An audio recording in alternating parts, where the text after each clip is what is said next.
बिस्मिल्लाहिर्रहमानिर्रहीम। अस्सलामुअलैकुम। आज मैं आप लोगों के साथ एक ऐसी सब्ज़ी की शानदार रेसिपी शेयर करूंगी जिसको खाने के बाद सब आपके दीवाने हो जाएंगे।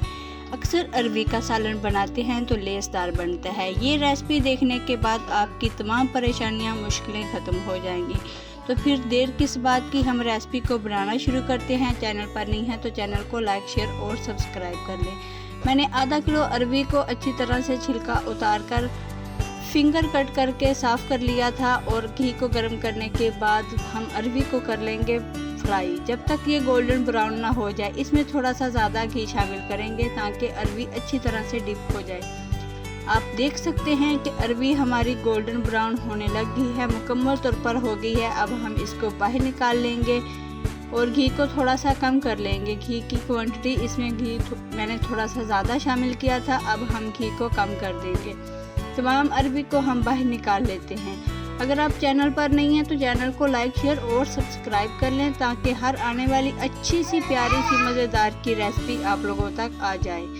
तो यहाँ पर आप देख सकते हैं कि बहुत ही प्यारी, यम्मी और मज़ेदार अरवी मैंने फ्राई कर ली है। इसको भी एक्स्ट्रा पकाने की भी ज़रूरत नहीं पड़ेगी।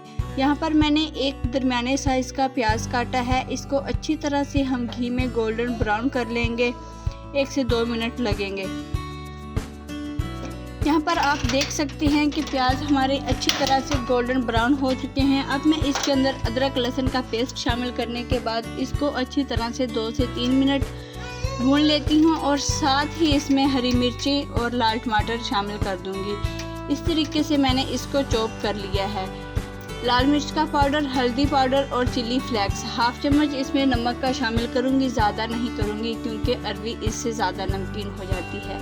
मसाले की ग्रेवी अच्छी तरह से भून लेने के बाद फ्राई की हुई इसमें अरवी शामिल करते हैं और इसको 4 से 5 मिनट हम अच्छी तरह से भून लेंगे ताकि मसाला अच्छी तरह से अरवी के साथ लग जाए और हमारी मसालेदार अरवी तैयार हो जाए।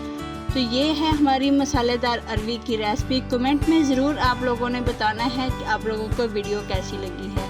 यहाँ पर मैंने इसके ऊपर साबुत ज़ीरा शामिल किया है और साथ ही मैं इसके ऊपर कसूरी मेथी शामिल करूँगी। अगर आप लोगों के पास सब्ज़ धनिया है तो वो भी आप इसके ऊपर डाल सकते हैं। इससे कलर और फ्लेवर बहुत अच्छा लगता है। तो माशाल्लाह जी हमारी रेसिपी तैयार हो गई है। फीडबैक आप लोगों ने मुझे ज़रूर देना है कि आज की रेसिपी आप लोगों को मेरी कैसी लगी है। तो अल्लाह हाफिज़ व्यूअर्स, अपना ख्याल रखिएगा और दुआ में याद रखिएगा। यहाँ पर आप देख सकते हैं अरवी बिल्कुल भी लेसदार नहीं है, बिल्कुल भी कच्ची नहीं है और बहुत ही प्यारी सी है और बहुत ही यम्मी सी है। आप लोगों ने ज़रूर ट्राई करना है।